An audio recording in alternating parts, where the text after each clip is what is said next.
àbájọrò kì í pẹ́ kú. Ohun àṣepọ̀ nílẹ̀yẹ, ẹ̀yìn ọ̀la wa ti dára ọ́. Àwa Èkìtì láti parapọ̀, ká parapọ̀ ká tún bá mú pọ̀. Àwa Èkìtì láti gómìnira ọ̀kan làwa ń ṣe. Èkìtì Èkìtì tí gbòmìnira, Èkìtì Èkìtì tí gbòmìnira. Àwa Èkìtì iwájú la ó máa lọ lágbára Ọlọ́run. Àwa Èkìtì ọ̀kan ṣoṣo máa ní wá o láéláé.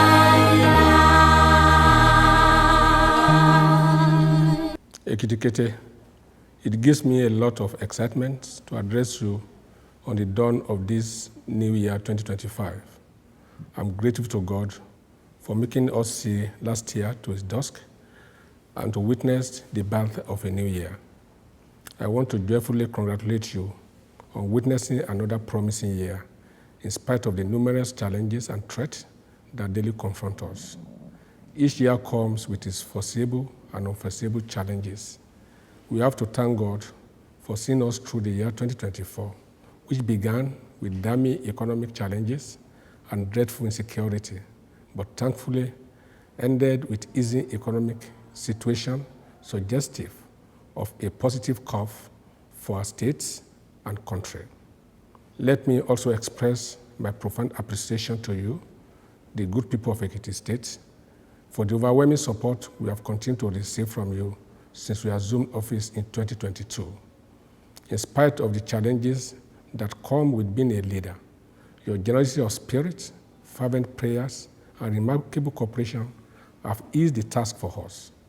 I therefore want to thank you most sincerely for standing with and by us at all times. Many appreciations to our leaders at all levels, especially former governors, former deputy governors, former and current members of National Assembly, former and current leaders of the state's legislative and judicial arms of government, party leaders, traditional rulers, religious leaders, and leaders of other segments of the state too numerous to mention.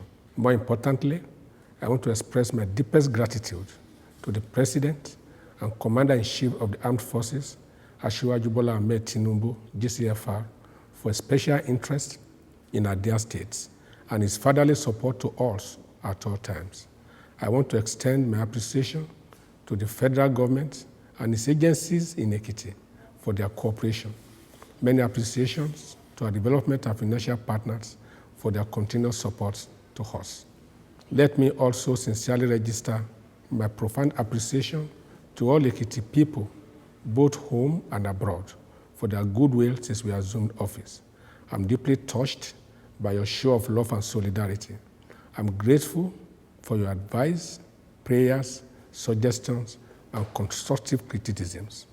Ekiti, this day last year, I addressed you in a speech I entitled Consolidating on the Shared Prosperity Agenda, during which I emphasized that our goal for year 2024 would be to consolidate on different ongoing projects that we inherited and expedite efforts on the new ones that we undertook upon assumption of office. I'm thrilled to report that we have made a remarkable mileage in our journey to prosperity in line with our continuity and shared prosperity agenda.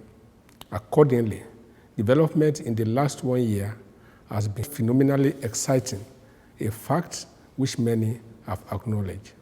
In the course of the last year, we have completed and commissioned a considerable number of inherited and new road projects, which include the Head Faglo Bashiri Road, Agric Olokwe Road, Ikole Township Roads, Ajebandele Omishanjana Road, Okenyimi Okela Road, Eriginya Ilawe Link Road, and GRA Third Extension, Phase 1, while other projects are in the various stages of completion.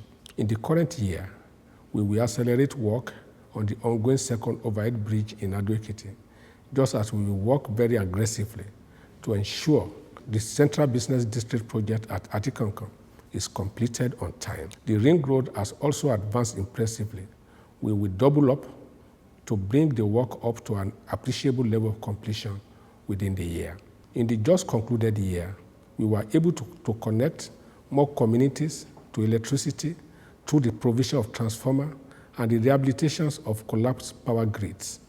Government has also intervened in the supply of cheaper meters to some rural communities to eliminate the unfair practice of imposition of community bulk meters and other sharp practices.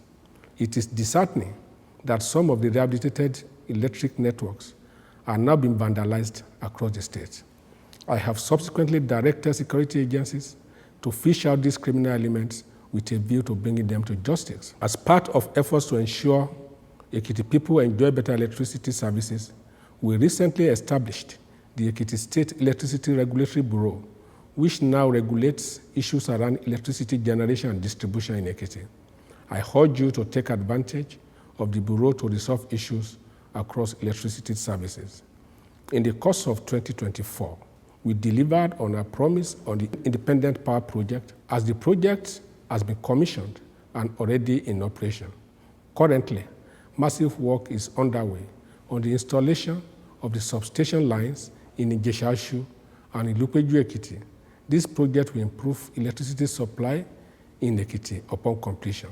Similarly, we are rehabilitating the buildings at a secondary hospital at Ijero, Ikole, Iye, Aramoko, Inyi, Emure, Ise, Ikere, Ilawe, among others.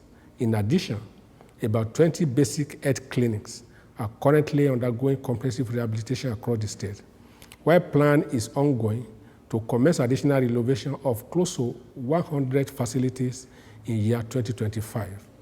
A new facility is also being built at Exut to improve the quality of care.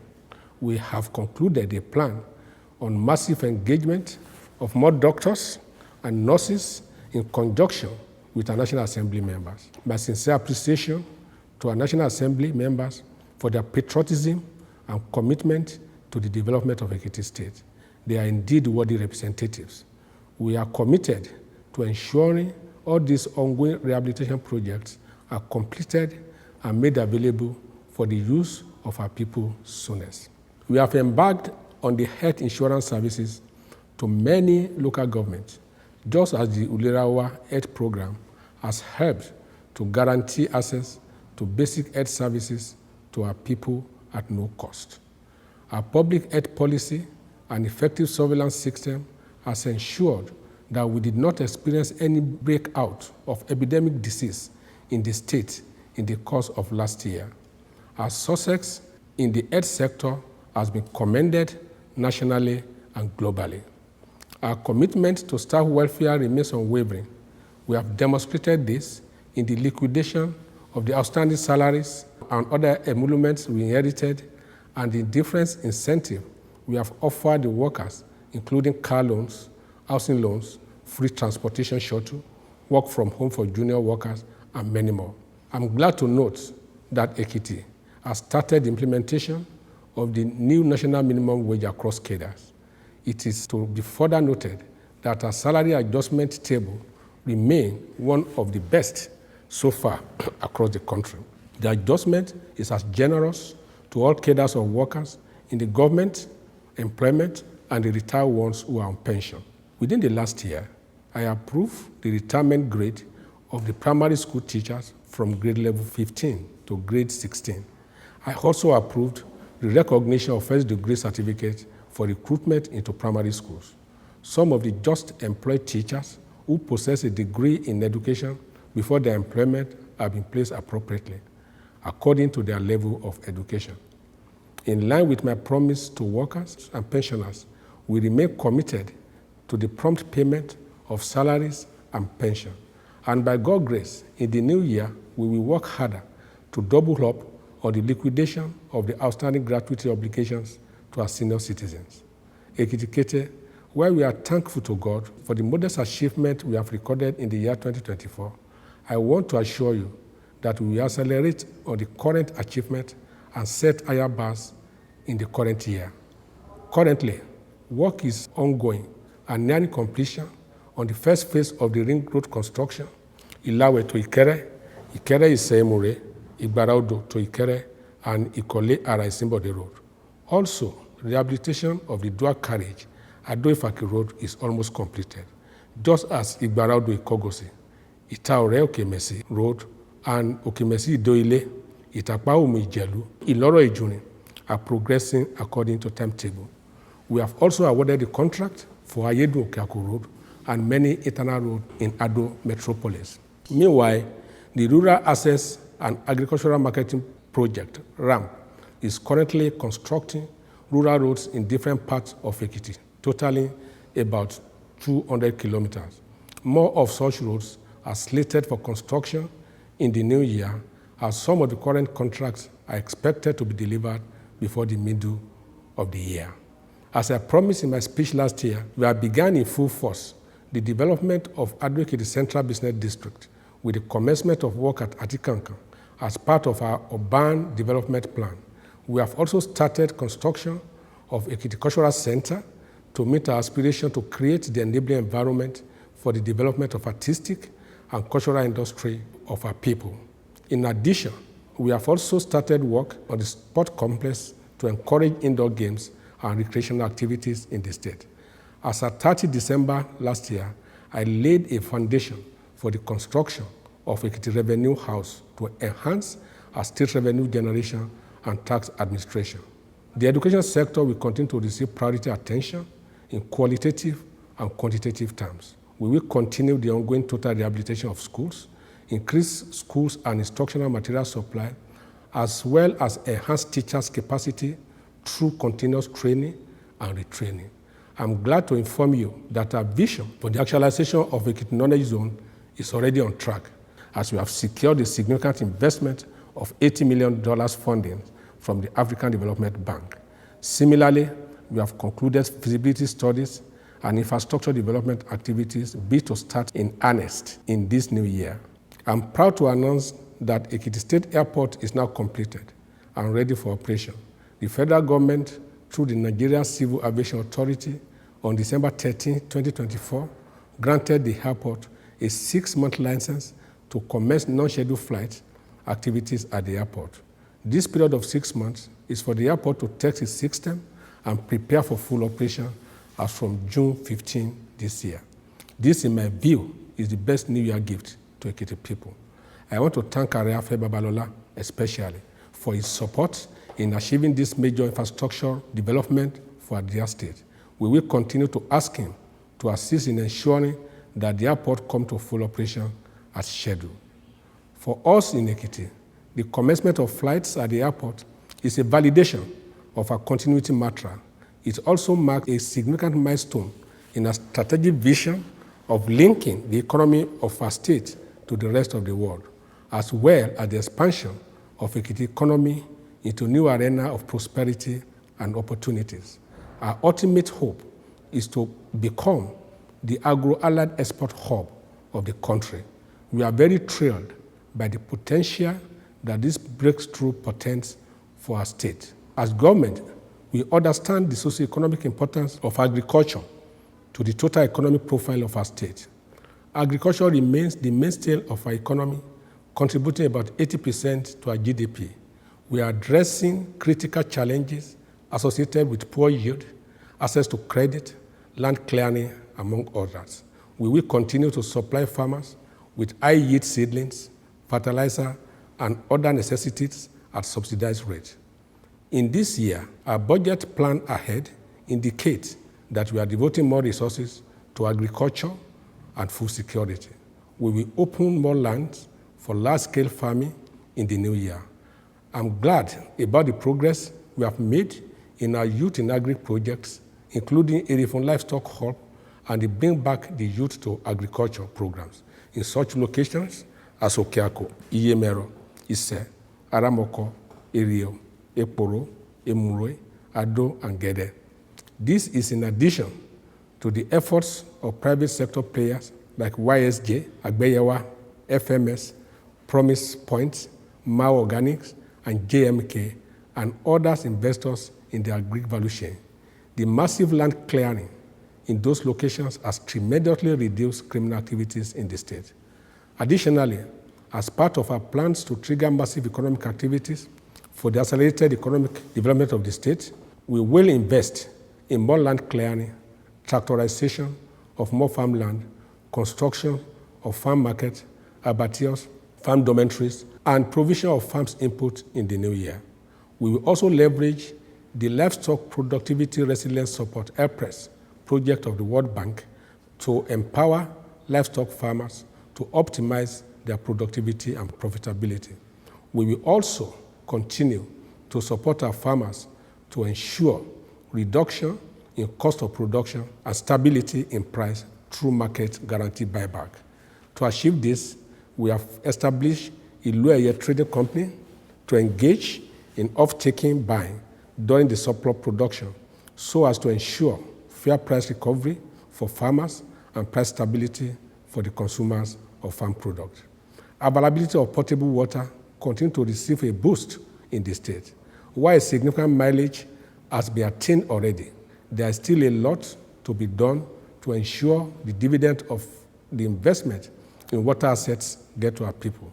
In furtherance of the sustainable urban and rural water supply, sanitation, and hygiene Watch program, assisted by the World Bank, more money is being devoted to the rehabilitation of water infrastructure, especially boreholes in rural areas. We have done hundreds of such rehabilitations already, but more places will be covered in this year. Our objective is to ensure our people must have access to clean and hygienic water for their daily use. Before I end this broadcast, let me appreciate all the government officials who are working with me, especially the members of the Executive Council, honorable members of the State House Assembly, and other political appointees for their cooperation and support. As government, we are very hopeful that the economic outlook of the nation will be more stable and some of the macroeconomics policy will begin to yield desired results. We are very optimistic that 2025 will be a year of positive economic resurgence for the country, as indicators point to increased economic activities that will engender higher income and improve revenue in Ekiti.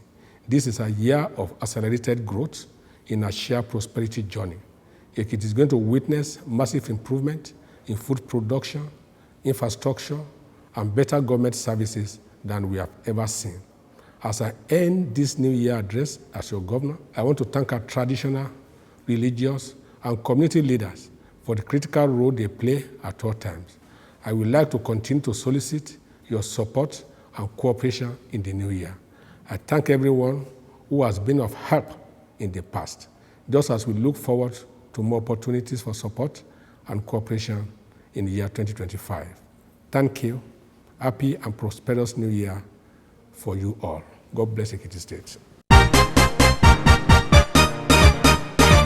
Ohun abájọ́rò kì í pẹ́ kú, ohun àṣepọ̀ nílẹ̀yẹ, ẹ̀yìn ọ̀la wa ti dára ọ́, àwa Èkìtì àti parapọ̀, ká parapọ̀ ká tún bá mú pọ̀, àwa Èkìtì àti gómìnira ọ̀kan làwa ń ṣe. Èkìtì, Èkìtì tí gbòmìnira, Èkìtì, Èkìtì tí gbòmìnira, àwa Èkìtì iwájú la ó máa lọ lágbára Ọlọ́run, àwa Èkìtì ọ̀kan ṣoṣo máa ní wá o láéláé.